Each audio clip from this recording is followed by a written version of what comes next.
Oh, hello. I'm here. I'm live. Hey, hello to everybody on YouTube, Facebook, X, and wherever else you're watching this. All the ships at sea, all the countries overseas. Hello. If you're watching on tape, hello.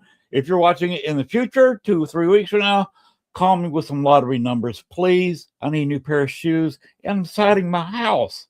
Dudes, I need cash. Okay? And hello, Lamaris. Okay, how you doing? Watching on YouTube. Hope everybody's watching on YouTube, Facebook. If you're watching on YouTube, please like, share, subscribe. I'm assuming if you're watching on Facebook, you're either a friend of All Access Network TV or you're a friend of mine. But want to send me a friend request. If we're not friends, you're watching All Access Network TV's Facebook page, send me a friend request. All right. And like I said, like, share, and subscribe if you're on YouTube. If you're on X, whatever that platform.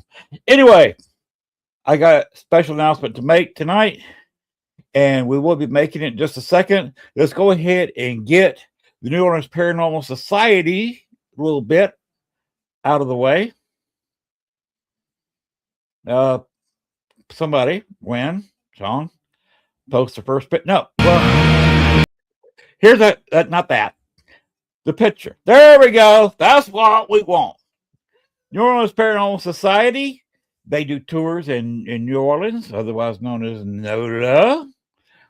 And they do put you inside a haunted house, do put a piece of paranormal equipment in your hand, and they put you in a genuine haunted location and will give you a ghost experience. They don't point to the house and say it's haunted.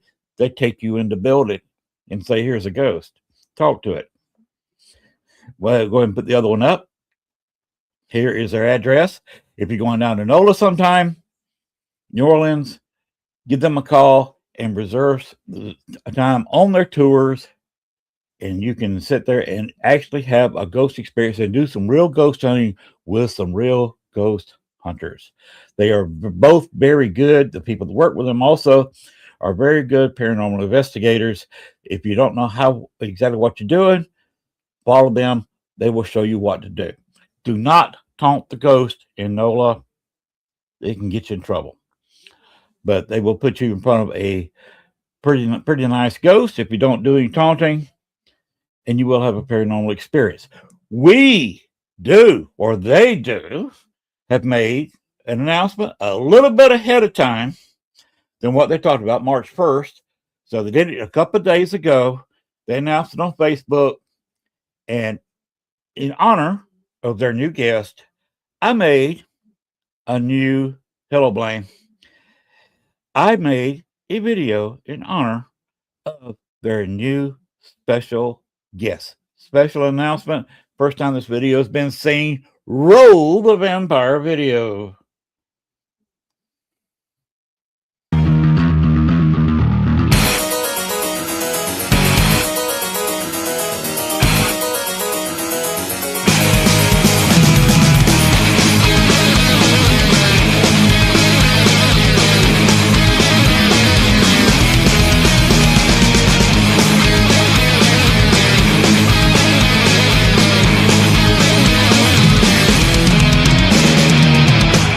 夜明けが迫り来る招かさる感情真空の逆流に私は酔いしれた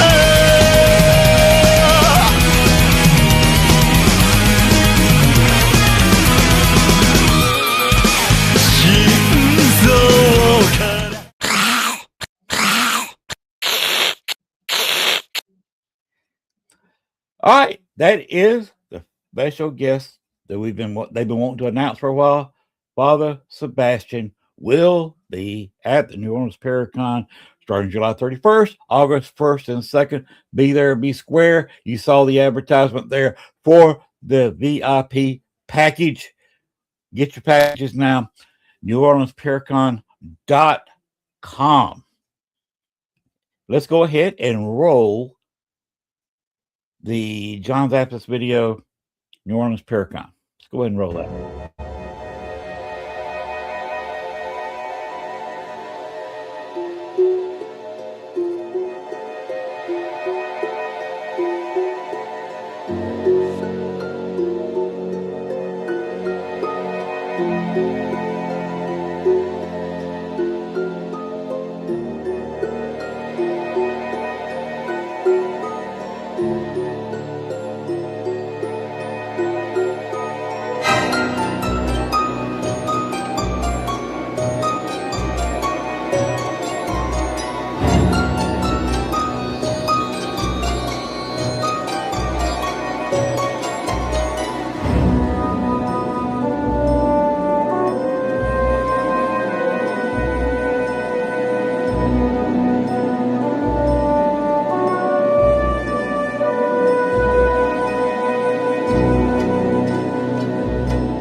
There's your special RIP package. $349. Go to NewOrleansParacon.com. Get your package today. And now we'll finally go ahead and play the intro, and then we'll bring out our special guest.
All right. Hey, that's it. That's the intro. I like it. Anyway, welcome to the show. I'm your host, Len Dorman, Southern Pride Paranormal Podcast. We are going to bring our guest out right now. I'll tell you a little bit about her. Sylvia Shults is the author of several books of paranormal nonfiction, including Gone on Vacation, Haunted Zoos, Museums, and Amusement Parks, The War-Bringing Days of the Dead, A Year of True Ghost Stories, and Grave Deeds and Dead Plots. She sits in dark, spooky, haunted places so you don't have to. Hey, I want to sit in dark, spooky places. I'm in a dark, spooky place now. She has spent the last 25 years working at a public library, slowly smuggling out enough words in her pockets week after week to build a book of her own. She lives a short 10-minute motorcycle ride away from the haunted asylum that features in so many of her books. She considers it the highest privilege to share the incredible, compassionate history of Peoria State Hospital. After battling intense, lifelong fear of the dark, Sylvia decided to become a ghost hunter. What was she thinking? I don't know what she was thinking about there. We'll have to ask her that question. As a paranormal investigator, she has made many appearances, including a tiny part in the Ghost Hunters episode, Prescription for Fear, about the Peoria State Hospital.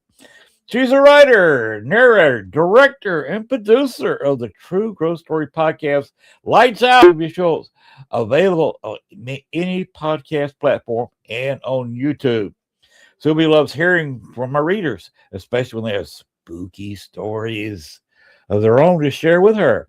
She can be found at www.sylviashults.wordpress.com and on Facebook at the pages for Fractured Spirits, Lights Out, and Ghost of the Illinois River. So here is our guest tonight, Sylvia Shults. Bring her on out. Good evening. How are you? I am absolutely fantastic. Glad to be here. I'm glad that you are here. This is the first time we've actually talked face to face. Yeah. I don't know that much about you. You're an author. You worked in a library. Mm-hmm. So things are a little quiet around there. I was always one that got thrown out of libraries because I was making too much noise. Oh, libraries aren't like that anymore. Oh, they're not? Oh, wow. No. We're a very welcoming place. Oh, I was always one I'd burp real loud or something. and it asked me to leave. Usually with a Oh, security guard with a gun. I don't know. oh So I've had interesting experience in libraries.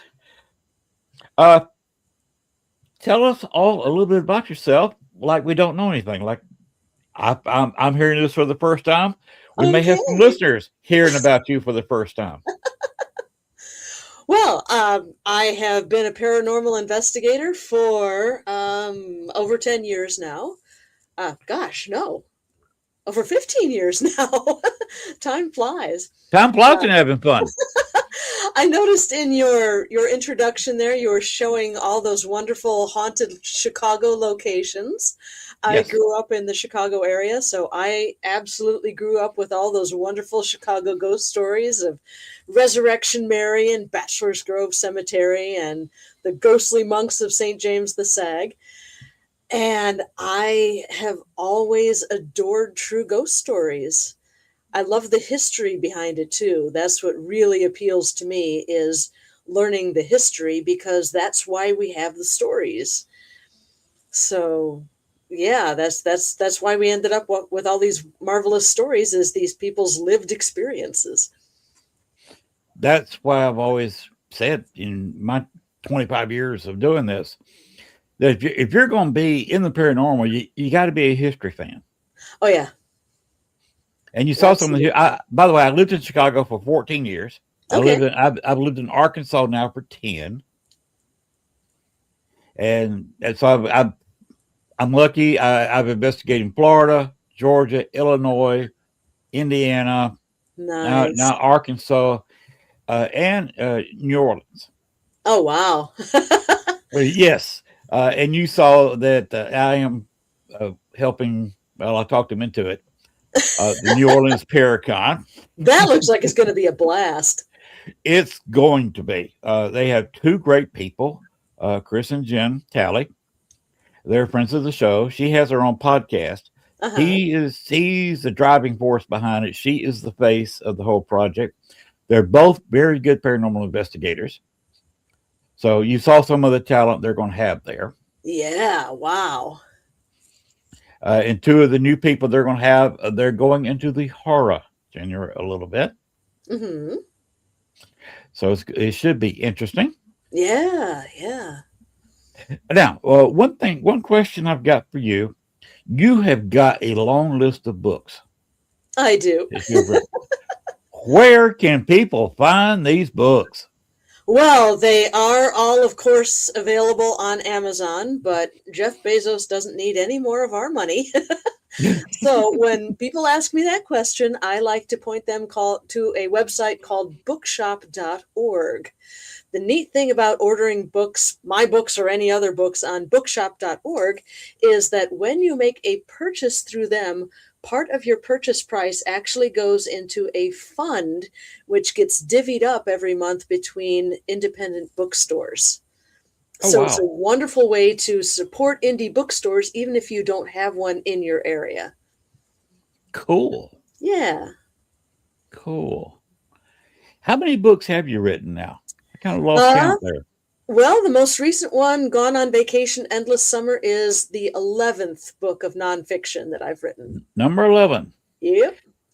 Uh, Without giving away too much, what is the overall theme of that book? Oh, it's haunted places where you would go on vacation. The first book Oh, in what has turned out to be a series, it started off being haunted zoos, museums, and amusement parks. So I was at a convention and talking with somebody, a friend of mine, and she mentioned that she had used to work at Brookfield Zoo in Chicago and or near Chicago, and that the zoo was haunted. And I thought to myself, what a wonderful idea to write a book about haunted zoos. And then I thought, well, let's expand it a little more. Let's do haunted zoos, museums, and amusement parks. Why not? why not? And I had so much fun writing that book that I decided to write a second book. Okay, that's there you go, Christy. Honeymooner's Guide, right? Um, that's not exactly what happened. What happened was that I was doing podcast interviews in support of Gone on Vacation. And I got onto a podcast with a lovely English lady, and she was talking about a haunted historic village in the Black Country in England. And I thought, oh my gosh, how could I have overlooked haunted historic villages? So by the end of that conversation, I realized that I had to do a second book. So for Gone on Vacation Endless Summer, I found not one, not two, but 3 haunted botanical gardens. Oh, wow. Yeah. And they're all 3 haunted for different reasons. It's wonderful. Wow. Did you cover the Lincoln Park Zoo? I most certainly did. That's in the first volume. That's in Gone on Vacation. That is a haunted place. Oh, yeah. I had, but when I was living in Chicago, I had the pleasure of investigating. I talked with the city and talked them into an overnight investigation there. Sweet. That took some sweet talking with the city and the parks department. Mm-hmm. But actually got to investigate the Lincoln Park, not the zoo, the park. Okay. Where everybody's buried underground, where everybody's Yeah. playing the softball fields, Mm-hmm. soccer fields. And I was actually investigating with Dale Kasmerick and Greg. Oh, Koss. Dale's great. Yeah, you know Greg too, Greg Koss. I sure do. Yeah. Yeah, I know Greg. Yeah, the 2 of them were together back, and they investigated with me. Uh-huh. And Amelia Cotter actually came by. Oh, Amelia Cut. I love Amelia. So we were investigating Lincoln Park all night. That this was group. such a treat. Oh my gosh. That was a lot of fun. Yeah.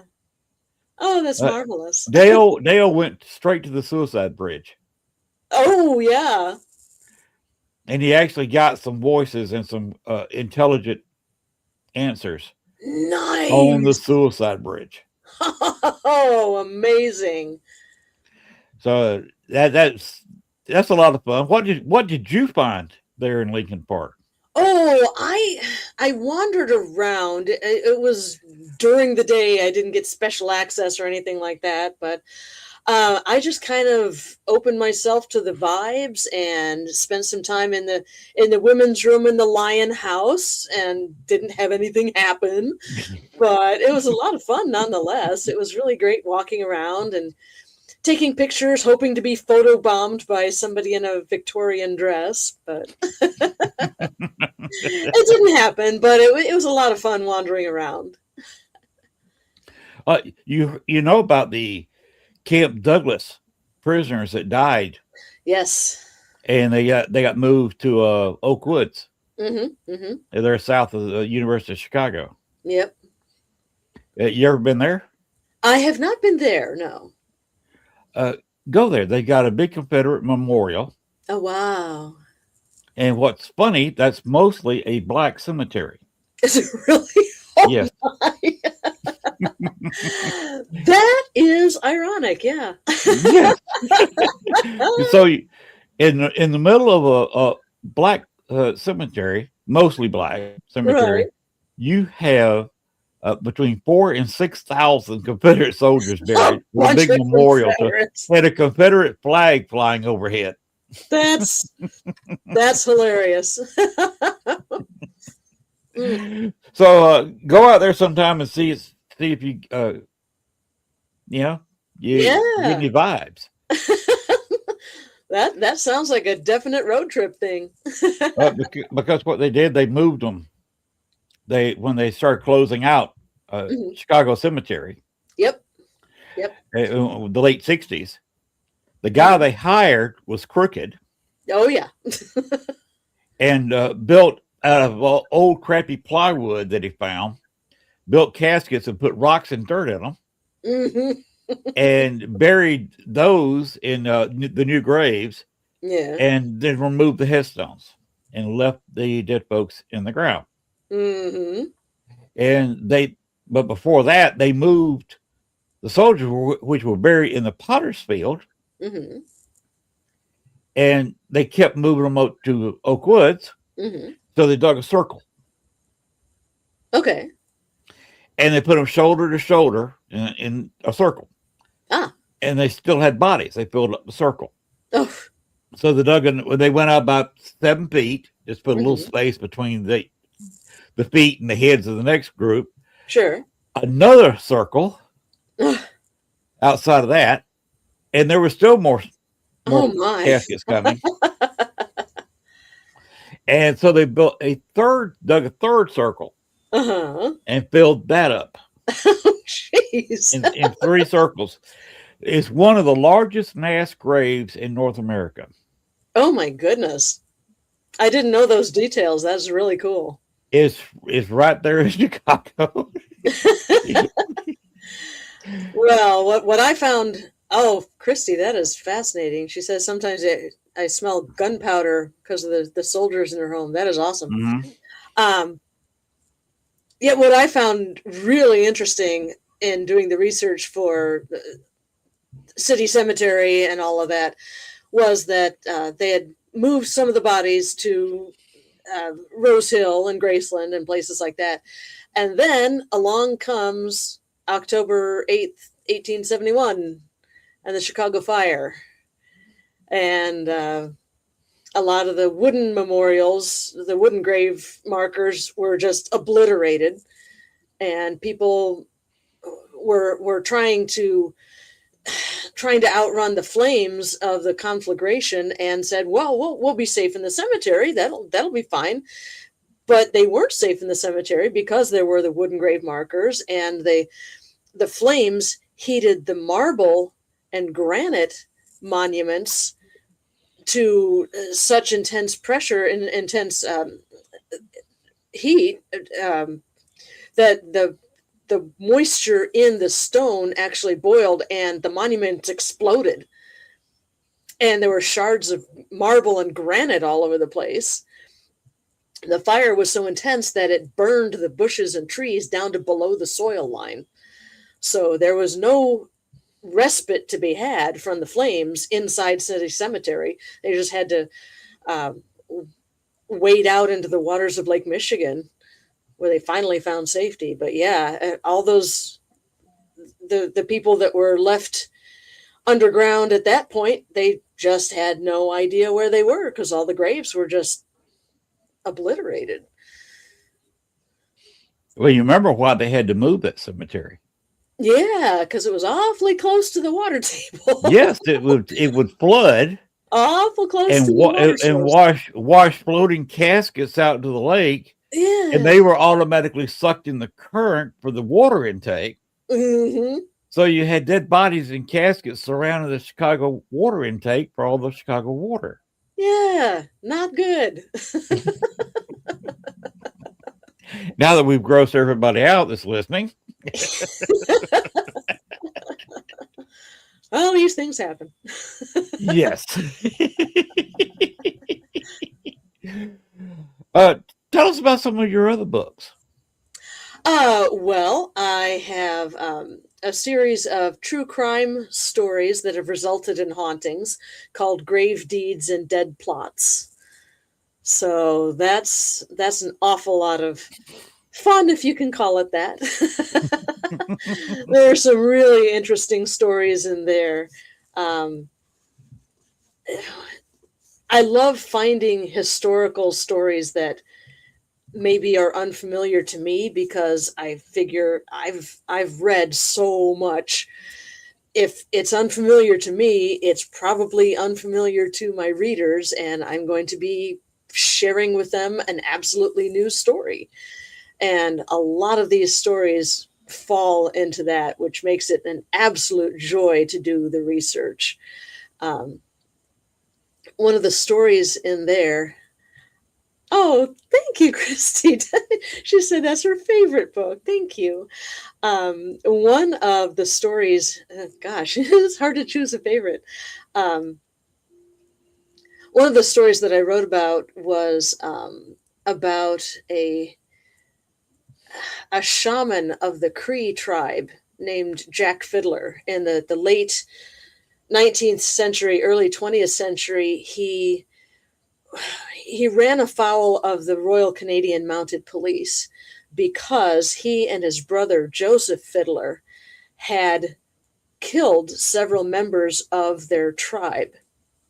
They had what they usually were garroting them. There was a woman who was in grave distress. She was in pain. She was the women trying to care for her couldn't even touch her because she would just scream in pain. She was in a really bad way. And this woman, Wasaka Pique, was actually Joseph Fiddler's daughter-in-law. So she was related to him. And this poor woman was suffering so badly that Jack Fiddler and his brother Joseph, they put their heads together and they conferred and they discussed the situation.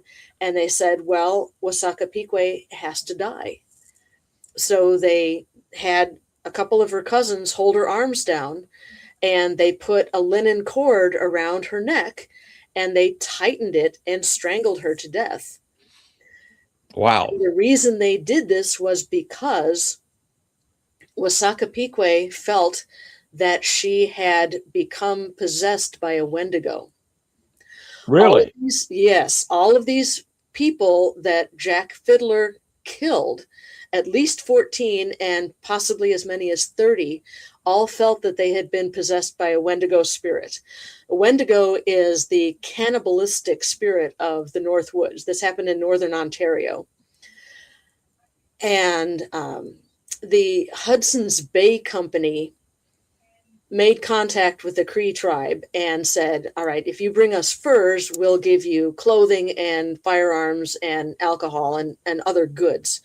So the Cree started hunting the game to scarcity levels. And the Hudson's Bay Company knew about this, but they were like, well, we're getting our furs. It doesn't really matter. But part of the tribal lore was that during the summertime, the living's easy, it's fine. But during the wintertime, the Wendigo spirit comes out. And the Wendigo is, it's a spirit of cannibalism. The more it eats, the hungrier it gets. And the Wendigo mostly appears as this tall, massive, emaciated figure with no lips and no fingers, because it gets so hungry that it starts eating itself, and it starts with its lips and its fingers. And it's a good hunter by day, but it's an amazing hunter by night. You do not want to be outside at night when a Wendigo is around. And the worst thing about the Wendigo is that it is a human being that has committed the atrocity of cannibalism. So if you are in a survival situation and you're out of game and you have no other recourse except to start eating human flesh, you can turn Wendigo. Mm-hmm. So the theory was, with the tribe, nobody wanted a Wendigo running around the village. Of course not. Right. So the choice is, for Jack Fiddler and Joseph, for the shaman of the tribe, the choice is, do you kill the person when it's still human, when he or she is still human and fairly easy to kill?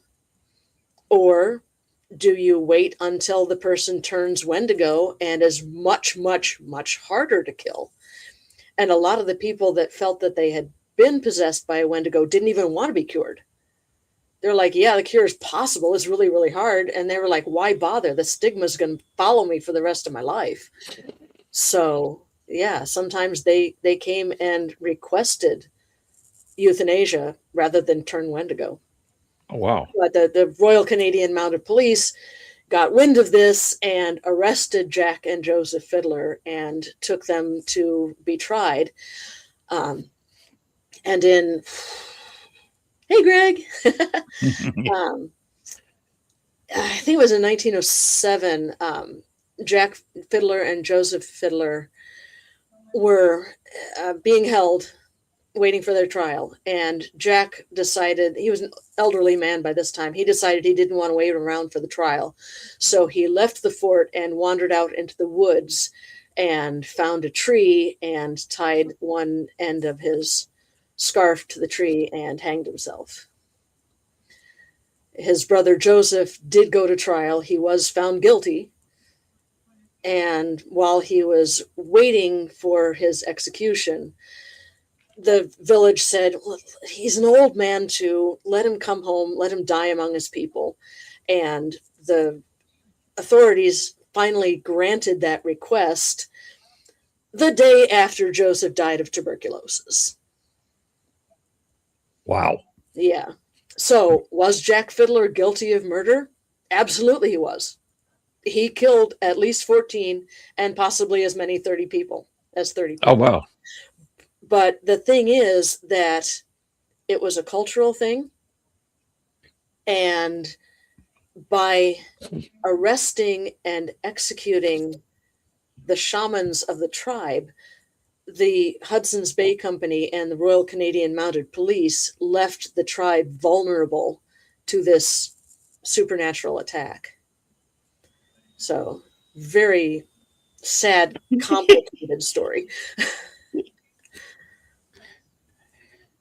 Greg, you will be a guest on my show probably in the next month, okay? Oh, there you go, Greg. And besides, Greg, ladies first. Oh. I'm from Georgia. I'm a Southern gentleman.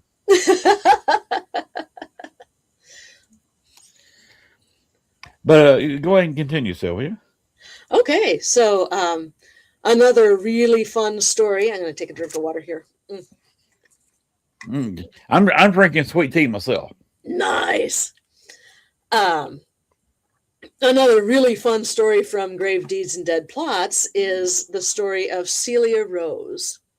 Now, Celia Rose, if I tell you that there once upon a time was a lady, a girl named Celia Rose who lived in Pleasant Valley, Ohio, you might get this mental picture in your head about a young lass with long curly blonde hair whose greatest joy is to sit and work on her embroidery. If you had that mental picture in your mind, you would be wrong. Celia Rose was kind of a pudgy, dumpy girl. She was an oops baby. Her parents had her very late in life. She had an older brother, Walter, who was like 25 years older than she was. Celia she wasn't stupid, but she didn't do anything with the smarts that she had. She was a very poor student. Instead of playing games with the other girls, she would much rather watch the boys play baseball when they were at recess. So she wasn't a really great student. And when she was 24 in the 1880s, she happened to catch sight of the neighbor boy plowing the field, and what's his last name? Barry. Guy Barry was his name. He was 17, and the 24-year-old Celia absolutely fell for this kid. And she started hanging around while he was working and just making a nuisance of himself or herself. And Guy tolerated her visits. He didn't encourage her in any way, but she was just so moony-eyed over him that she was convinced that they were going to run away and get married and live happily ever after. And she kept hanging around the place. The Roses and the Berries were neighbors, but they never really interacted until Celia absolutely fell head over heels for Guy. So it got to be so that Guy's younger brother, Claude, said, he went to Celia and he straight up told her, he's like, Guy has a girlfriend. He's not interested in you. And Celia said, well, that's okay. I'll just wait I'll just marry you instead. And Claude's like, I'm 12 years old. I'm not going to get married. I'm too young to get married. And Celie just placidly said, well, I'll wait for you. And Claude didn't want to marry Celie either. And finally, Guy and Claude's father went to David Rose, Celie's father, and said, look, you got to keep your daughter under control. She's bothering my son, and she's making a pest of herself, and just tell her to knock it off. So Celia was in Dutch because her father came home and yelled at her, and he's like, leave the neighbor kid alone. He's not interested in you. So everyone was mad at Celie. So Celie's mind didn't work very quickly, but it did work. So she decided that she was going to take care of the impediments to her life of happiness with Guy. She knew that her family liked to eat black pepper on their cottage cheese for breakfast. So she took the pepper box and she filled it with arsenic. And when she put the black pepper on the table for the breakfast, her family all had heaping helpings of this cottage cheese with the black pepper on it. Celie took a helping too, but she didn't eat any of it. She threw it out in the yard, and the chickens ate it, and they had a yard full of dead chickens. David Rose ate a big helping of the cottage cheese, and he was dead before the day was done. Yes, Malabar Farm is where this all went down. Malabar Farm in Ohio. So Walter didn't have as big a helping, so he lasted a little over a week. But he died too.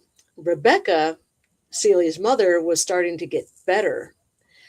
And she suspected something because Celie said she had some cottage cheese, but she wasn't sick at all. She wasn't showing any signs of being poisoned. So Rebecca's like, what's really going on here? So she confronted Celie, and she's like, how could you do this horrible thing? And Celie just kind of hung her head, and her silence was all the answer Rebecca needed. So Rebecca said, we're going to have to move. You've poisoned 2/3 of your family here, and word's going to get out, and we're going to have to move. And of course, moving meant moving away from Guy. And Celie couldn't have that, so she retrieved the pepper box from under the dock plant in the garden. And the next morning, she fixed a bowl of bread and milk for Rebecca. And Rebecca ate it and ate all the arsenic too. And she was also dead by the time the sun went down that day. Celie was later arrested for the crime of poisoning her entire family. The prosecutor, Augustus Burroughs, wanted to make sure that Celie actually had committed this crime. He was like, well, she probably did, but let's make sure about this. So he sent one of her school friends to the jail to sit and engage Celie in conversation and try to get a confession out of her. So Teresa spun this completely fictional tale about, oh, there's this guy I like, and oh, he's got hair the color of sun-kissed wheat and eyes of the deepest blue, and I like him so much, but our parents don't want us to get married. Whatever shall I do? And Celie just looked at her friend and said, kill them all. That's what I did. Mhm. So there was her confession. Oh, wow. Yeah. She was tried 3 different times. Each count of murder was a separate trial. She was found not guilty by reason of insanity. She was declared a ward of the state. She was sent to... Oh, wow. Christy says, I've communicated with Celia, and she's not remorseful at all. It doesn't surprise me. I would love to go to Malabar Farm and do an investigation there. That would be amazing. So she she was committed to an asylum, and when the Lima, not sure how to pronounce that, the new asylum for the criminally insane was built, she was moved there, and she died there in 1934, I believe. So she is buried on the grounds of the asylum, and she is said to haunt the asylum, and she is also said to haunt Malabar Farm. The house where she lived still stands. You can still go there for investigations. And it is said that you can see her looking out of the window on moonlit nights, and especially during the harvest season. Sightings of her are really common. So perhaps she's simply looking out the window, waiting for another glimpse of Guy plowing the fields with his shirt off. Greg is, I think he's a little bit jealous because you were on my show before you were on his. Yeah, Greg, you will be on in a few weeks. But Lima is in Ohio. All you got to do is send a message and she'll be on your show, won't you? Of course. Oh, definitely. Yeah, she would be in prison now. Yes. Greg asked, well, where is Lima? Lima, however you pronounce it. Well, it's in Ohio. I don't know what part of Ohio.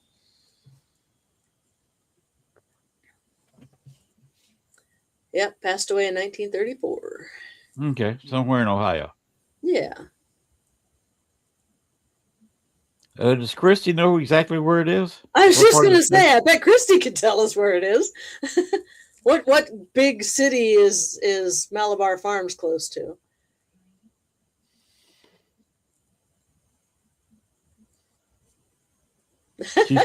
She's too busy laughing.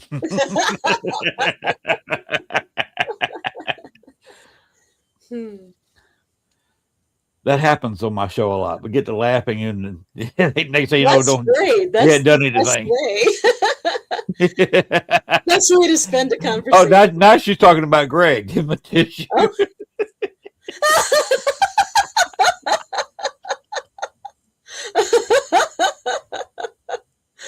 Oh, poor Greg.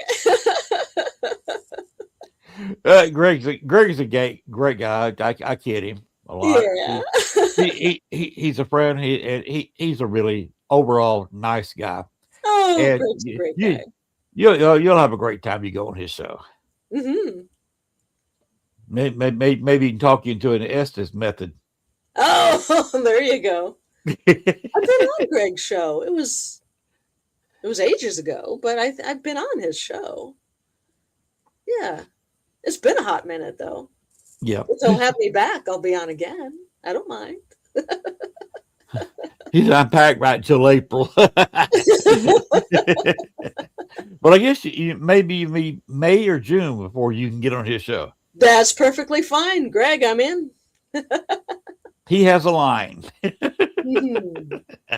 He has a great lining up for him. That's excellent. Yeah. He has a great show, puts out a lot of good information. Mm-hmm. So he's busy over there. Yeah. Good to be busy. Yes, it is. I've been busy here redoing my house. I'm actually residing. Oh, wow. And we started off, we bought the house. It had a 32-foot by 10-foot porch. Mm-hmm. So what I've done, I took this behind Larry and Mo here, and built a workroom. Oh, cool. We're putting any room Greg. where you got to go through a storm door. You have a room. We'll have our coats hanging out there, put our shoes there, and then you can walk through the main door into the house. And then we're adding 6.5 feet to the porch. Nice. And screening in that part. Mm. So we'll end up with about 12 feet of a screened porch. Wonderful place to sit during a thunderstorm. Yes. I love my front porch. Front porches are nice, especially down here in Arkansas, southeast Arkansas. You You really have a spring. You quite often have a fall. Where did I run into? Gosh, where was the last Chicago Paracon last year? I think so. Yeah, I'll be at Chicago Paracon again, actually, in June 13th. Mm. So might run into you there. You probably will. Yeah. Do you know the Malays? Paul and Nick? Nick Malay's the guy that's really big on peer unity. No. I know Nick Sarlo, but I don't know Nick Malays. Well, you'll see him if you go to. He's always there. All right, cool. He's a good paranormal investigator. You know Tony Zabisky, don't you? Zabisky? Oh yeah. He's become the #1 tour guide. Oh, definitely. He is just full of wonderful information. Oh yes. He's the one who helped me a lot with Chicago, with Lincoln Park Zoo, actually. So yeah. He was actually there at the start of the investigation at Camp Douglas, which is another investigation. Okay. So he and I, Nick Malay has his ghost jacket with all kinds of patches of where his ghost hunting. Mm-hmm.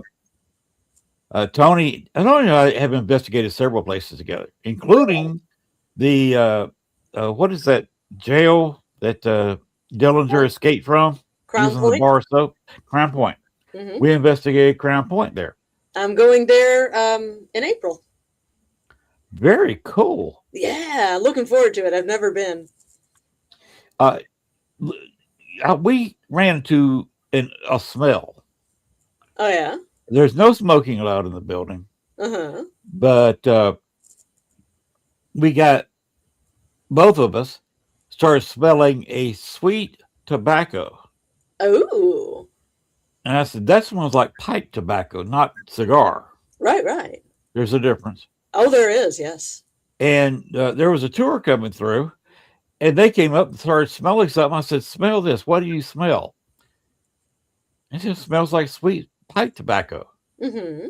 And there was nobody smoking in the group. Nobody had, of course, you don't have cologne, let's scent. Right.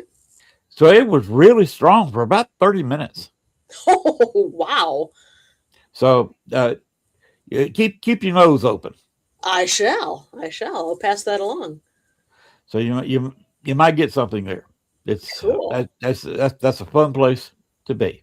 Right on. Tony and I investigated that. That was investigating with Tony. We did 2 or 3 different places together. Always had a good time. Tony's a great guy. Uh-huh. We actually had a nice long conversation after the anniversary of the John Dillinger shooting. Mm-hmm. He was actually on the show. He was going home after a tour. So we talked live in his car. Oh, nice. About John Dillinger. The miles fly by. Yes. So he's a great guy. Greg's a great guy. I don't get Neil Gibbons. I'm not familiar with him. I don't know if he works for Tony or not. That's not a familiar name to me. That may be his boss. I'm not sure what. I forget Tony's boss's name, that actually bought out the tour group from Ursula Belsky. Oh, okay. Which used to be a rival group with Richard Crowe. Mm-hmm.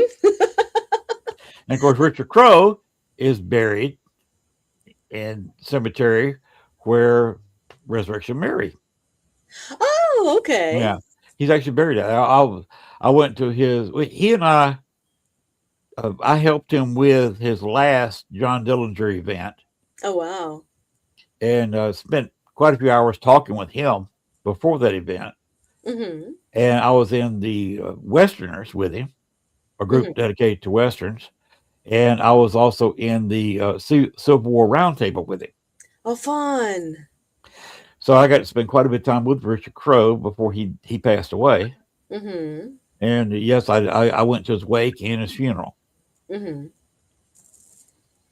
I never had the pleasure of meeting Richard Crowe, but Richard Crowe was an unbelievable guy. He's the one that put legend. Bachelor's Grove on the map. Mm-hmm. Because he used Absolute to legend. stand there on the bridge of the new, I guess, the one that's been there for several years now, Midlothian Highway, and stood on the bridge with a voice recorder Mm-hmm. and seeing what he could get from that bridge from the cemetery at night. Uh-huh. Yeah, Cool. so he's the one that kind of created all the stuff that goes on in Bachelor's Grove. Nice. Oh, you saw the intro, right? I did. You saw the lady on the stone. That famous photograph. I saw found it. I saw that. I've seen it for years, and then I found out that it was Dale's group. It was Marie Huff that Judy Huff, yeah. Dale's from Dale's group, and yeah, that was just absolutely amazing to me. That, oh my gosh, here's this famous photo, and I know the person who took it. Yes, and she took it with a high-speed 35 millimeter film. Yeah, infrared. It's so cool. 35 millimeter film. And Judy Huff and Dale. That's right. Sorry. Both own copyright. She took the picture, but she was working with Dale at the time, so they both own copyright. Yeah. And I found out who it was. Oh, really? Yeah. In the intro, I've got a wedding picture of two people. Oh, that was the connection with the wedding picture. Okay, cool. Side by side with the lady on the stone. And if you look carefully, you next to you, if anybody wants to go back and you look at that intro and pause the video on YouTube or Facebook, when you see those two appear, yeah, pause it, and you will see, carefully look at the picture of the lady on the stone. She's wearing the same dress as the lady in the wedding picture. Fantastic. Oh, the wedding picture was taken in 1863. Uh-huh. That's John Humphrey and Amelia Patrick. Yeah. And then the baby died in 1865. 1865 at 11 months and 4 days old. Oh, poor baby. Libby May. They buried her in the Patrick plot in Bachelor's Grove because the town that John actually founded, the cemetery wasn't ready for burial yet. It wasn't ready for burial until 1869. Oh. They lost 2 or 3 other children. Oh. They are buried in the new cemetery. Oh. They never went back and exhumed Libby May to put her with her siblings. So she's buried with some of Amelia Patrick's aunts and uncles. Oh. And because when they exhumed a lot of the bodies in the late 1980s, when Bachelor's Grove closed, there was no Humphreys or Patricks to take the bodies out of a closed cemetery. Oh, okay. So all the Patricks, about 6 or 7 Patricks, are in that plot. Wow. See, that's the history part of it. Yes. That's what I love so much. It's there is so much. Chicago is just rich with history, and being down here now close to New Orleans, because I'm less than 7 hours away from Bourbon Street where I'm sitting. Lovely. That's going the speed limit. Oh wow. Hey, to be honest with you, I can get down there slightly less than 6. I'm big size 11 feet. They can't quite hold it up when it's on the gas pedal. We were talking about Richard Crowe and Dale Kaczmarek and everybody. 2 legends. Well, my sister got married in October of 2020, and my father came down from Wisconsin. My sister got married outside of Chicago, and my father came down from Wisconsin, and I took the opportunity to talk to him and say, because people keep asking me, well, how did you get all these wonderful ghost stories, and how did you get interested in it? And I said, well, it was my dad who told me these wonderful stories, and he's the one who really got me interested in the history and the ghost lore, especially around Chicago, because that's where I grew up. And it occurred to me while we were talking, I said, how did you get into all these ghost stories? And he said, well, I watched people on TV, and he didn't name names because he wasn't really into that culture, but he said, yeah, I watched people on TV and I got interested in it, and I told you these stories. So it feels to me like it's come full circle. Like my father watched all these folks on TV in the Chicago area, probably Dale, probably Richard Crowe, and all these people, and now I know these people are now colleagues of mine, which just blows my mind. It's so cool. Yeah, it is. It was amazing. I moved to Chicago in 2001. Mm-hmm. And soon after that, started getting, I had done some investigations in Georgia, got back into it in the Chicago area. And of course, Wonderful one of place the to first people I investigate. met was Dale, and then met Mm-hmm. Richard. Cool. And lucky me, he get in with Yeah. a couple of legends, and met Greg, a legend in his own right. Mm-hmm. So the lucky bloody me. Absolutely.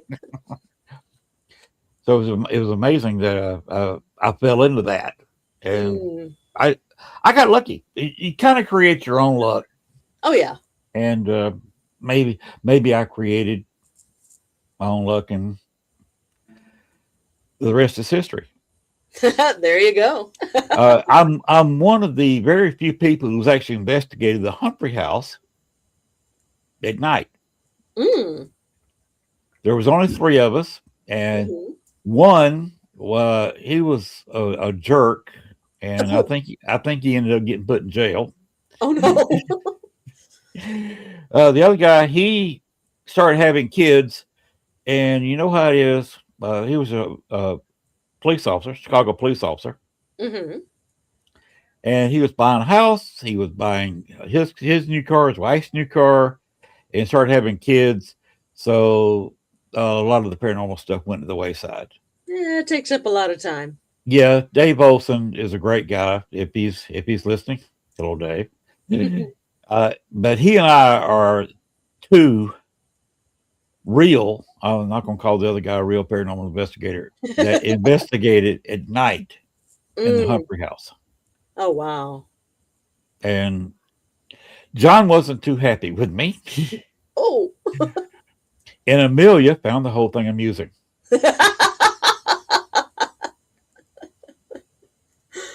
Sounds right. Well, for a trigger object, I was wearing his beaver skin hat for about 2 hours. Oh my. And it's not a replica of the real hat that John Humphrey wore. Mm-hmm. And I wore it for about 2 hours. And John did not appreciate that. Oh no. But see, the story happens. John was the most powerful man in Cook County outside Chicago. Oh wow.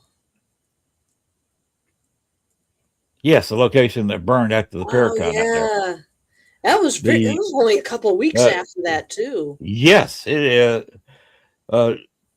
Ursula had her event there, Mm-hmm. Mm-hmm. and a couple weeks later, it burned to the ground.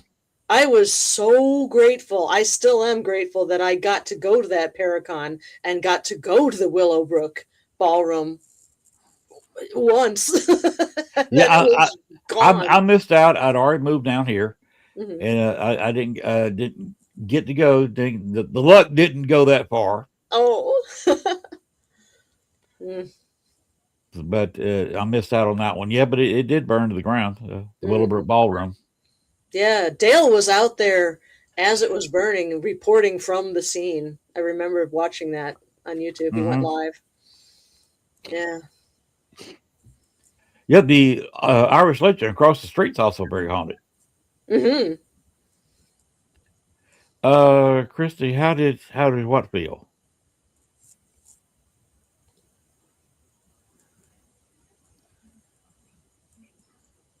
to have John mad at you, maybe. How did it feel? Well, he tried to scare me and intimidate me because Sure. I was in his bedroom in his house Uh wearing his hat. huh. And the story behind it, like I said, he was the most powerful man in Cook County outside of Chicago. Okay. If you wanted to do anything in Cook County, you had to run it by John Humphrey. Okay.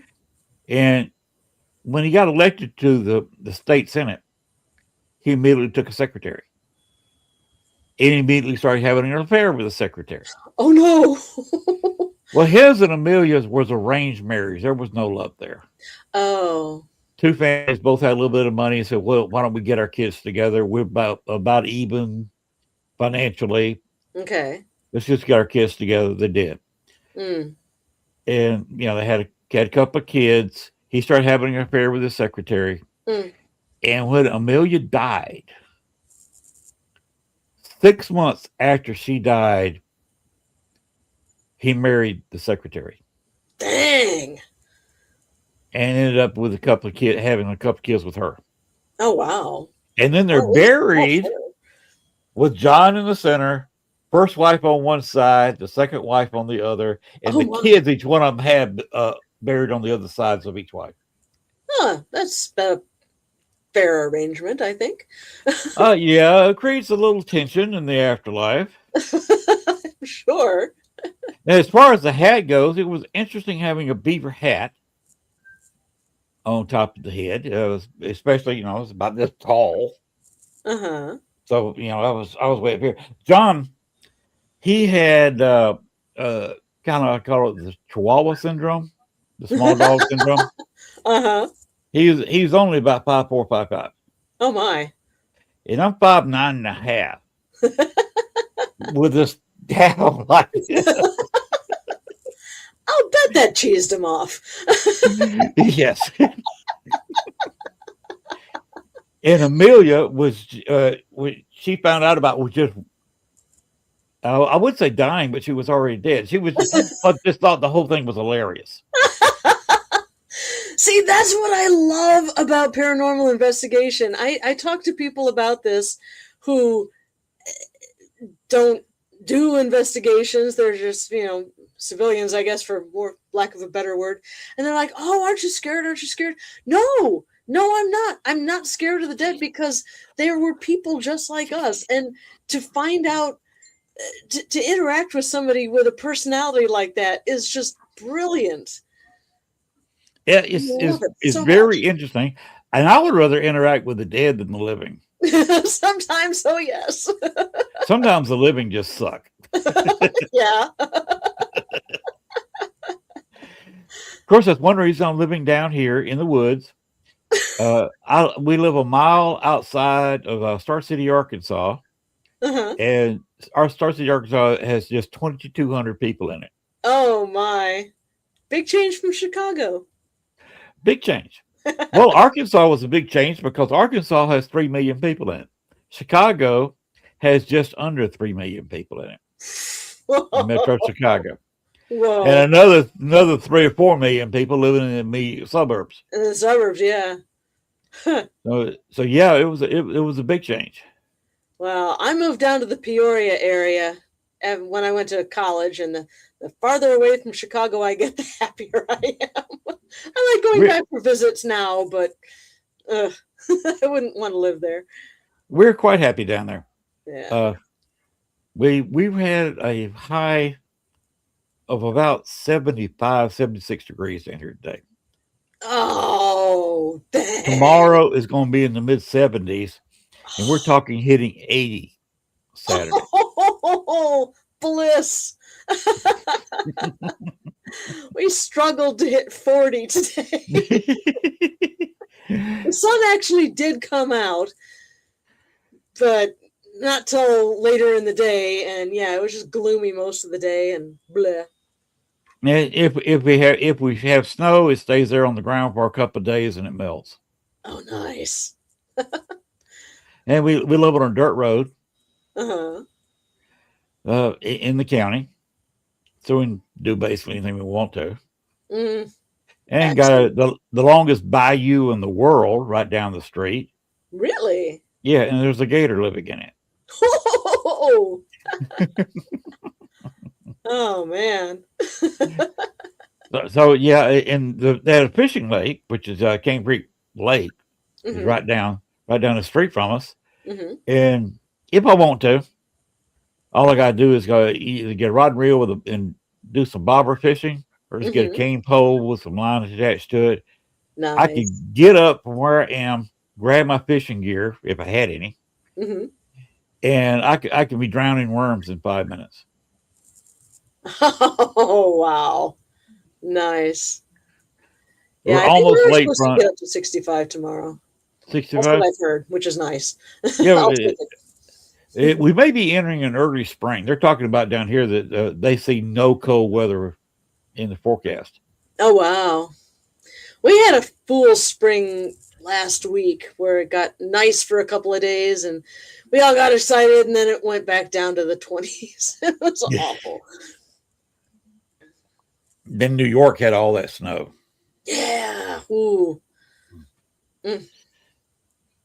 And Christian says she lives out there in the red dirt. Yeah, that's our drive. Mm-hmm. And we recently put some red clay gravel right in front of our steps. Uh-huh. So now Oh man, cars I that gotta they want ask to go visit Christy can pull if, right to our steps. uh-huh.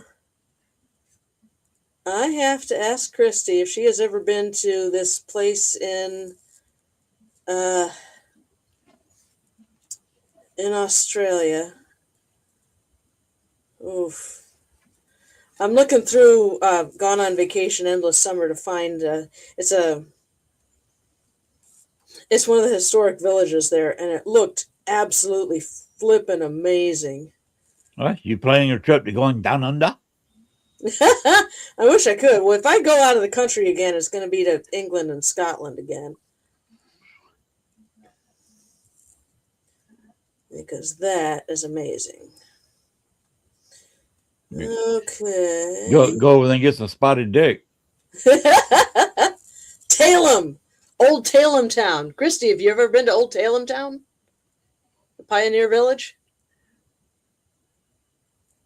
I believe that. Yeah. Christy, have I you no trouble believing that. have you ever visited Old Talem Town? Oh, by the way, you do know what spotted dick is, don't you? Yeah. It's an English dessert for anybody who doesn't know. Yeah, it's like a big dense pudding with currants in it. Yes. Yeah. It's actually very good. But it sounds wonderful. I mean, the name doesn't sound wonderful, but the description of it sounds good. I like English food. I like it. It sounds like a redheaded guy's exposing his privates. You know, they got freckles on it, so it's spotted. No. When Dale and I went to England and Scotland for 3 weeks of ghost hunting a couple years ago, I had Victoria cake, and I finally it took me nearly the entire 3 weeks, but I finally found cool. Christy says she has been in there. That sounds like the most amazing place. I finally got a good plowman's lunch. And yeah, that was amazing. You used to get an amazing plowman's lunch at the Red Lion Inn right across from the Biograph Theater. I miss that place. Yeah, until it had some issues. Yeah. It was closed for several years. Yeah. I don't think it's opened back up. Yeah, it opened back up before I left Chicago. Did it really? Yes. Oh man, I'll have to go. It's been open 10 years. Oh. They completely, of course, they had to hollow out the building. They had pipes burst in there. Vagrants went in there and stole all the copper. Oh. It was a mess inside. Oh no. It was basically a hazmat site, but they went in there, got it all cleaned out. Good. And one of the last things I did in Chicago with the people who bought the house that we lived in is the four of us went to the Red Lion and ate. Ah, brilliant. They had the most. Did you have the plowman's lunch with that ginger chutney? I don't remember what I had that night. Holy crap, was that good? They serve good food there. Mhm. Of course, there is another Red Lion on Lincoln. That's another was another owner. That they two of the owners of That's the the one I'm original Red talking about. Lion has split. Okay. Well, And one of them, isn't that across from the Biograph? I thought that was on Lincoln. no, that's the original. Okay. But there's a Red Lion on Lincoln. Oh, okay. That's a little ways away from there. Okay. And it's another owner of the original. Now, Lincoln Station, which is a bar where Richard Crowe usually set up his John Dillinger event, burned down. Oh. A couple of years ago, and they're trying to get that rebuilt. That's a big classic nightclub there. Oh, wow. In fact, I got some video that I showed on the John Dillinger, the anniversary he got killed. Mm-hmm. This actual video shot of Richard and I being in the station nightclub. Oh, nice. So I've got that. That was a fun night. But that place burned down there, and they're trying to rebuild it. Oh my! They tried to keep up the John Dillinger event, but nobody can promote like Richard Crowe. You got to save that history. People tried, and the first year they had 10 or 15 people show up. The next year they had about 5, and they said, "Oh, that's a shame." It's one of those grounds that they won't speak of. Terrible things happen there. Old Tailend's out. Yeah, that looks like a creepy place. I've seen videos. I did the research for the book, and oh man, that looks terrifying. Oof. Of course, did you ever do any research on the Marnie Yang case? Because I don't know if that created a haunting or not. No, not familiar with that. Tell me about it. Okay, Marnie Yang was having an affair with Sean Gale. Okay. Sean Gale actually, he played defensive back for the Chicago Bears and caught interception and ran it back for a touchdown, a pick six, in the 1985 Super Bowl. Okay. Which is the last time the Bears won the Super Bowl. Oh, okay. Okay. He was also dating another gal. And she got pregnant. Marnie didn't like that.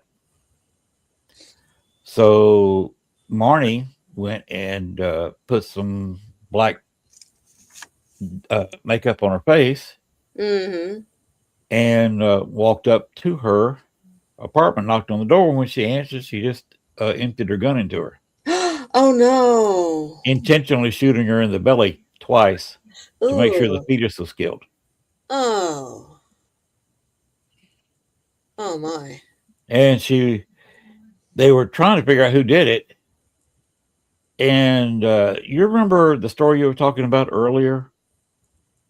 Kind of the first of the show, where they sent the lady's friend to talk to her, and she to see if she would confess, and she kind of got a confession out of her. Same thing happened. They sent a friend of her to Marty, and they had lunch together. They wired her, and she got a confession. And then they said, "Okay, this is not quite enough for a conviction," and sent her back in a little bit later, a week later, and she got a more solid confession out of her. Oh, wow. So they convict her. She's doing 2 life sentences. Oh, my. Yes.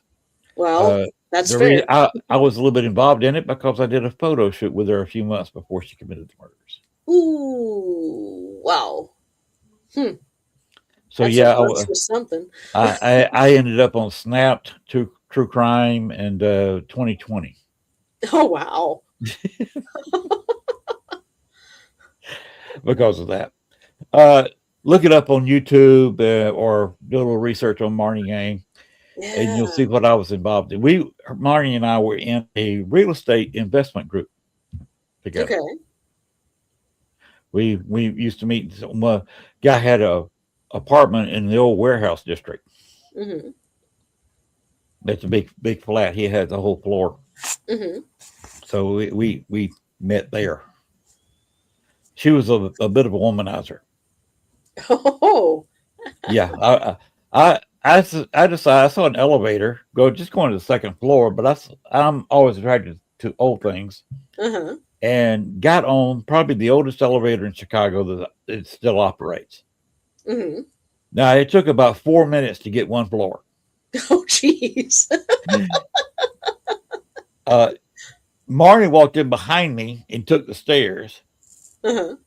So we got to the door of the flat at the same time. And she opened the door, and she's kind of short. She's only about 5'2", 5'3". Okay. I reached over her and grabbed the door and opened it. Mm-hmm. So you quite naturally, all of a sudden all the weight from the door is gone. And she turned around and looked straight at my crotch. It was one of those reverse things where I almost said the eyes are up here.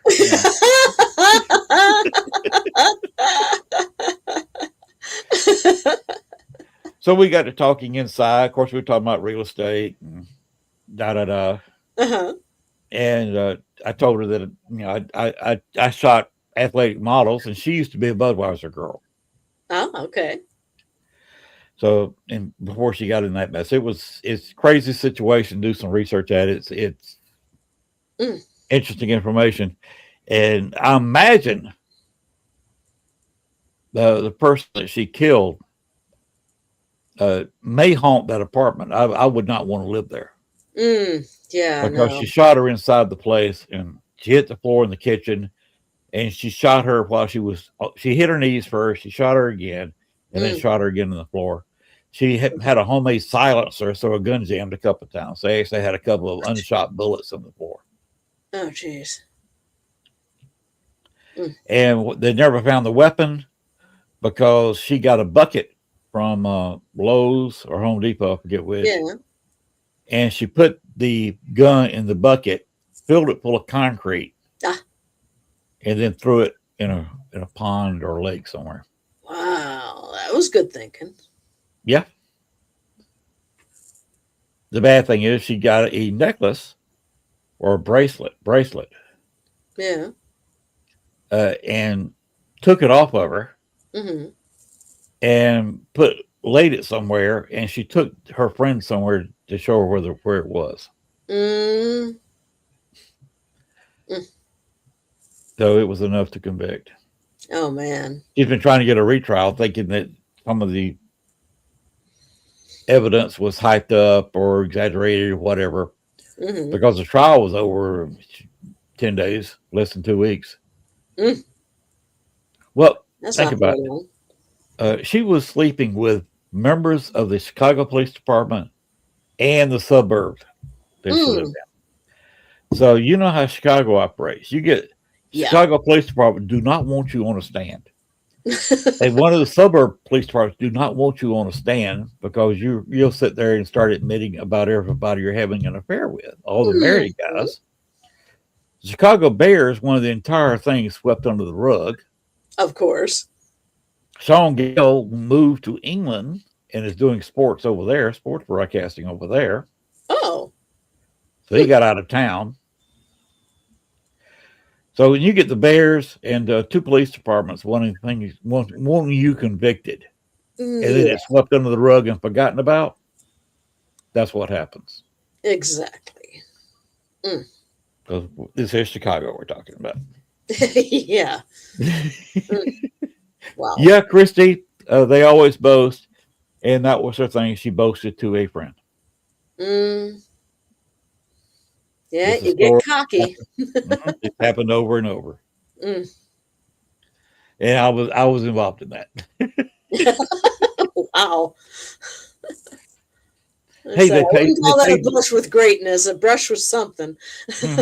They paid me quite well for the use of the video and the pictures that I took. Oh, good. Hey, I was also on Vengeance which is a show like Snap that CNN headline news did for a while. Okay. Vengeance. I was already living down here, and they said, "Why don't you meet our crew?" Jupiter Productions was doing it for them for CNN. So Jupiter called me and said, "Why don't we just meet in Memphis?" Okay. So we stayed at the Drake in Memphis. Nice. Yeah, with the Ducks. Mm-hmm. You heard about that hotel, right? I've been to Memphis, but I've not seen the Drake. They keep ducks on the top floor. Oh. And once a day, they bring them down on the elevator, put the ducks on the elevator, bring them all the way down to the lobby, and they'll parade out of the elevator and go hop in the fountain that's in the center of the lobby. Oh. And then at the end of the day, they'll get them out of the fountain, parade them to the elevator, and ride them back up to where they live at the top floor. That's delightful. I love it. And the whole place is just packed. During both events, when they're walking out and when they're walking back to the elevator, it's all just solid humanity. You want to take pictures of these ducks on parade. Oh my goodness! It's a 5-star hotel. We were the only ones on the floor, so we had our own private chef, Nice. our own private bar at night, and we had our own private chef in the morning for breakfast. Wow! That's living. Yes, and they said, "Well, we'll buy you supper. Where do you want to have it?" And I said, "Why don't we get tickets to the riverboat?" Okay. So he said, "Well, the crew here has never been on the riverboat. I've never been on the riverboat. Let's do this." Why not? That was his attitude. So he bought the tickets for the crew and the two of us, Mike and I, to eat on the riverboat. And on a couple hours riverboat cruise there on the Mississippi. Wonderful. Then we ate lunch at the top of the pyramid. Oh, fun! We kept the receipt, then sent it back to Jupiter Productions. They sent us a check. Excellent. So I hope Marnie never gets out of jail, because she's going to say, "Okay, you benefited from me being in jail, dude. Come on."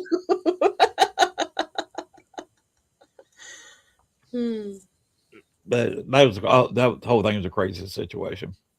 Sounds like it. Wow. Of course, the thing of it is, I was up there very close to where that great tragedy happened. Just after the end of the Civil War, they had a prison camp there, coming from the south. The steamboat. They overfilled a steamboat, and the river was high and the current was strong. So they had the boilers cranked up wide open to fight the current, and you're still just crawling northward against that strong current. And one of the boiler plates, it had not been checked. It had a crack or something, and they patched it, and they should have stopped. They shouldn't have had that many people. It was way, way, way. I mean, 4 or 5 times. Oh, yeah. Capacity. And one of the boilers blew, and when it blew the other two. Yep. And these poor guys had no chance. No chance at all. And we were, the river's changed course a little bit since then. Where that boat sank is actually several miles away inland now from the river. Yeah, didn't the archaeologists find it and say, "Wow, there's a steamboat in the middle of a field. What's going on?" Yeah, you got all that.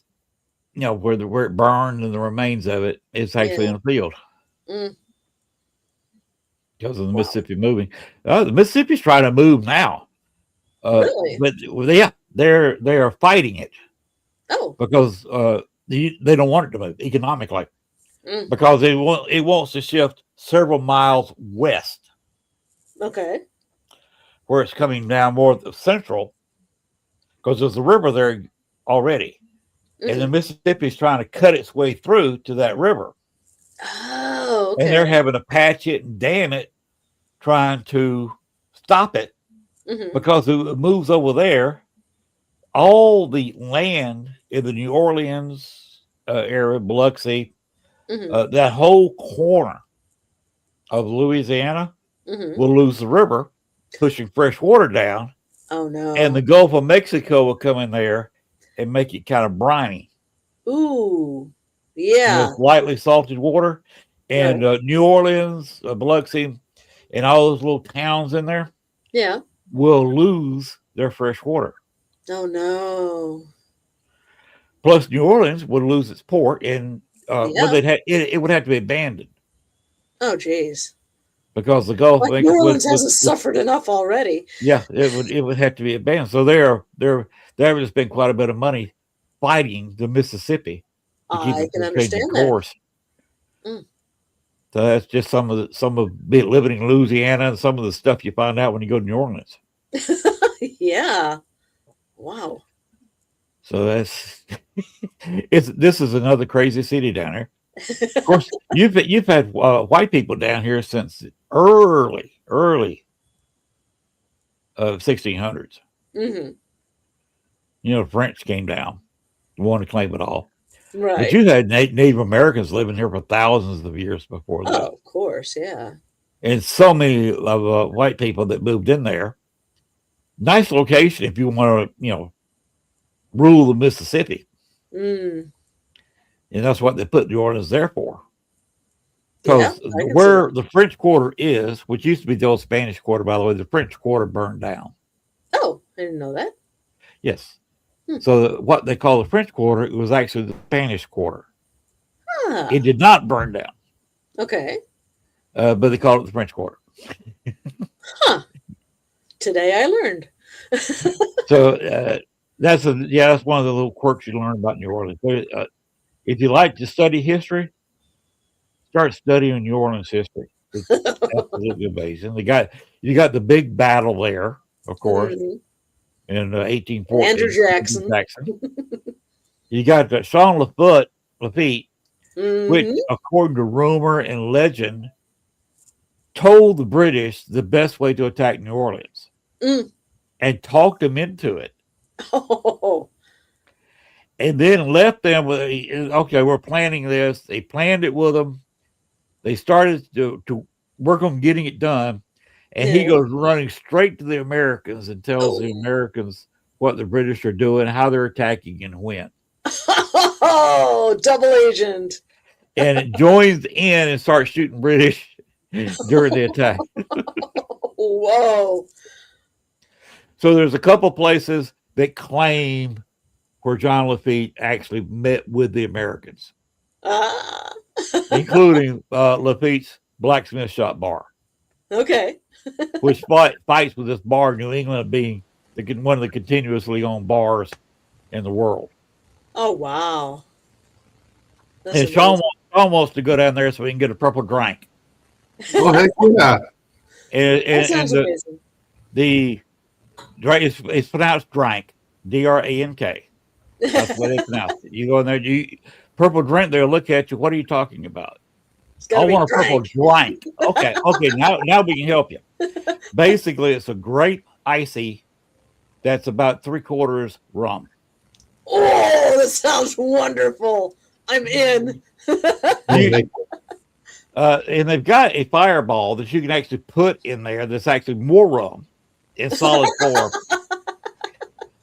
You drink about 2 of those with those fireballs in there, and you're done. When I went to Memphis last year, we were on Beale Street and for several hours, and we found a wonderful. The 3 people I was with had been there before, so they introduced me to an amazing slushy bar, and I had a chocolate slushy, and it was very boozy and very wonderful. You would probably love the purple drink. I think so. So look up John Lafitte's Blacksmith Shop Bar, and they heavily advertise the purple drink. Okay, purple drink. Yes. Letriana, Gwen, and I are going to go there. My wife, who does not drink, has already agreed to herd cats back to the hotel. Because you get me, Gwen, and Litriana, and Litriana's husband all drunk on purple drink. Somebody's got to herd the cats back to the hotel. And my wife has volunteered for that. Brave woman. Well, she's a former power lifter. Oh, okay. Yeah. Yes, her parents were from down here. Okay. The reason we came down here. But she was actually born and raised on the south side of Chicago. Okay. Out there by Marquette Parks, where she lived, where the house was that we sold. Okay. If you know where Marquette Park is. Not familiar with that. That's got some history. Martin Luther King Jr. said that he was more afraid during one of his marches in Marquette Park than he was of any place. The south side of Chicago can be really rough. And back then, it was all white. Oh. It kind of not that well all white. And Martin Luther King Jr. says that was the most scared he ever was. Oh my! During one of his peaceful marches, is right there in Marquette Park. Oh my goodness! It's mostly Latino now. Okay. You got a mixture. You got blacks, some whites. You got some Bohemians. There was a Bohemian restaurant right around the corner from us. It was Latinos that bought Gail's house up there. Okay. So that was some of my interesting history, Chicago. I love it all. I love hearing it all. Oh, and there was a plane crash there back during the war. I think it was 43. Okay. A guy was had a few more than a regular crew. It was just people having to go from one base to the other. In a B-24. Okay. And he could try and fly in what later would be called Midway Airport. Okay. Back then it was just a small little military airport. They turned the lights off because they weren't expecting another plane in. And it was really foggy that night. And he came in a couple of times and just couldn't find it. Yeah. And finally came in really low, trying to find the place. And there was a tower there that stored natural gas. And the plane hit the tower of natural gas. So you can imagine what happened. Oof. There was little bitty pieces of B-24 scattered all over the place. Oh my goodness. That was interesting. We actually investigated there and got some responses. Okay, one guy identified himself as one of the crew members. We had the list of crew members in our hand, and one of them said he actually named the name that was on the list. Oh wow! Because it's out there very close, just a block away from Marquette Park. Oh wow! Oh, that's extraordinary. And actually, with it was a pretty good hike. I mean, it'd take you about 20 minutes, but you could actually hike there from our house. Oh, Get in the car and drive there for 5 minutes. I had an investigation place where I think it was about 12 or 13 people died in that B-24. Oh my! So that was interesting. Yeah. Wow, that's fascinating. So look at B-24 crashes. Yeah. In World War II. Yeah, There was a couple little articles still about it on the internet. Okay. So that was some more. Oh, and by the way, the Camp Douglas event, I had George Levy there. Oh, okay. You've heard of him? Yeah, I've heard of him. Yeah. Yeah, he wrote To Die in Chicago. Yeah. The definitive story of Camp Douglas. Broke it down by commander of what happened there. And he actually showed up to my event. That is so cool. With his slide projector. And did a slideshow. Neat. That he normally did to promote his book. Right. Right there on site. He said he never did a slideshow outside and never even dreamed of doing a slideshow on his book, To Die in Chicago, actually on the Camp Douglas site. Oh, wow. That is so cool. So that was a whole bunch of fun. Mm-hmm. And it's also something that probably never be done again because one of the areas we investigated, they built condos there now. Oh, no. It's where the barracks used to be and all the privies used to be. March of progress. Yes. We got a lady's voice there. Nice. It turned out the first couple of years, it had a lady in her 40s, 50s, big old tough woman. Of course, it got to be back then. Mm-hmm. We are talking about the mid 1860s. Yeah. Run a Sutter store. Ah. They finally run her out. She snuck back in and was selling stuff to the prisoners. They called, run her back out. I think they arrested her. But we actually got her voice talking about the Sutter store. Wow. Right there, where the condos are now. Uh-huh. Like where the barracks were. Very close to where her Sutter store was actually set up. Oh, man, that is amazing. So that's, Len, we're up about 10 after 10 right now, bud. yeah, I see that. We've been going for an hour 40, Sylvia.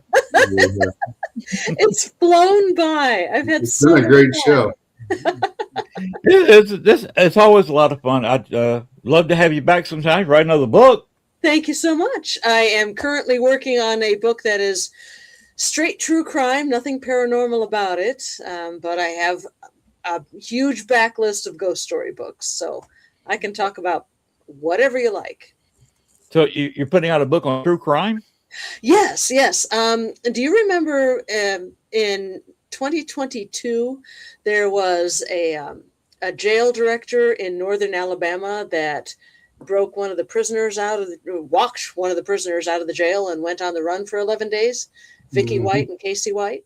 Okay, Yeah. the White. Yeah. That's what I'm co-writing a book about, that case. Okay. Yeah. Interesting. Sounds Oh, like it's gonna be hey, when you get it completed, Uh-huh. let me know. You want to promote it? Come on All the right, show. We'll brilliant. talk about it. Thank you. I'll let you know. Or we can sit there and talk about your other books. That works. You're a delight to talk to, Sylvia. Well, thank you so much, Len. I have had an absolute blast this evening. So thank you for being on the show. All right. Thank you for having me. Always. Hmm. And you have a great evening. You do the same. Now, Sean, do you want to hang around and talk with Sylvia for a little bit? Or are you ready to go to bed or something? You're muted, Sean. I said we can hang around a little bit backstage, sir. Okay, Okay. if you want to hang around, Sylvia. I got to feed my dog. My dog usually eats around about 4:09. So she's about an hour late for supper. So I'll need to go and take care of her. All right. Yeah. Well, like I said, it's been a pleasure, Sylvia. It's been a great meeting you. Thank you, Len. And it was delightful to meet you. Delightful to meet you. We had a fantastic show together. Thank you very much. Yeah, we did. Yeah, and you have a good night. Thanks, you too. Sean, before we get out of here or play the exit, can we go ahead and play the special announcement video again? Let me see here. What we got here? Was that under the will be new announcement one? The one with the bat. Alrighty, here we go.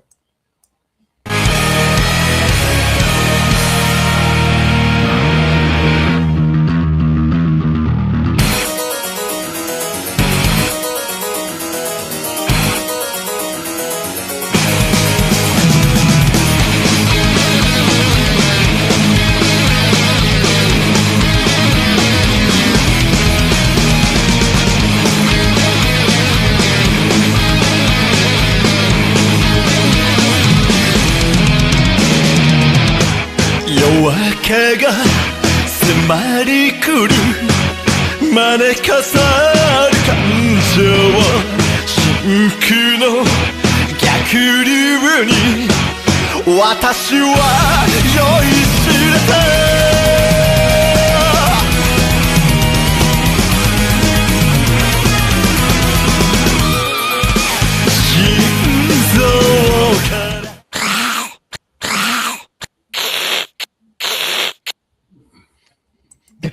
Pretty cool video. I just threw that together tonight. By the way, I threw that together using Canva. The music is provided by Canva, so they got a copyright, so we don't have to worry about that. That's Canva music. All the images are Canva, except for those, of course, of Father Sebastian. Okay. So he is the special guest they wanted to announce, and he's going to bring vampires from all over the country coming to see him because he doesn't do many paracons or any kind of cons. Cool. They've also got another guest there that's also going to be in the horror issue. He's going to be placing Jason Voorhees in an upcoming movie. Mm-hmm. So they got him as a guest, and this is going to be a thing you're going to see next year, the 27. Yeah, thanks, Linda. At the 27 New Orleans Paracon, is they're going to go a little bit more into horror. Cool. That's definitely interesting. So it's going to be interesting having Father Sebastian there because he's very good friends with Patty Negre. In fact, that's why he's coming. It's because Patty is going to be there. Yeah, they're good friends. So Patty's coming. So Father Sebastian's now coming. So it should be a good time. And the RIP package, you saw it listed, $349. If you want to come, go ahead and get that package at NewOrleansParacon.com. And Sean, unless you got something else to say. No, I'm good to go, but everybody have a great night, and we'll see you next time. All right, and remember, the Paranormal never sleeps. Go ahead and play the purple video. All righty, here we go.